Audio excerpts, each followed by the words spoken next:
बिस्मिल्लाहिर्रहमानिर्रहीम अस्सलाम वालेकुम दोस्तों, इमरान खान की गिरफ्तारी के बाद पीटीआई को एक बहुत बड़ी खुशखबरी मिल गई। इमरान खान की गिरफ्तारी के बाद पीटीआई ने एक बहुत बड़ा इलेक्शन जीत लिया। चेयरमैन मेथरा के इलेक्शन में पीटीआई ने तमाम पार्टियों को शिकस्त फाश कर दिया। दोस्तों, आप इससे पहले नए हैं तो गुजारिश है कि चैनल को ज़रूर लाइक और सब्सक्राइब करें ताकि इससे रिलेटेड वीडियो आप तक पहुँच सके। तो देखें वीडियो की तफसीलात। पीटीआई जनाब इनामुल्लाह जनाब 20,333 रफीउल्लाह 13,564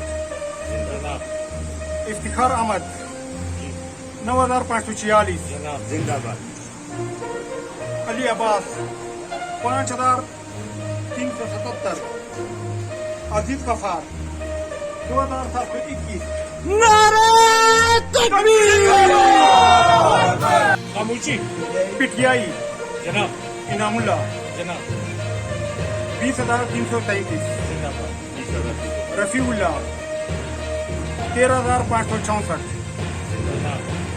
इफ्तिखार अहमद 9,546 जिंदाबाद अली अब्बास 5,377 अजीज गफार 2,721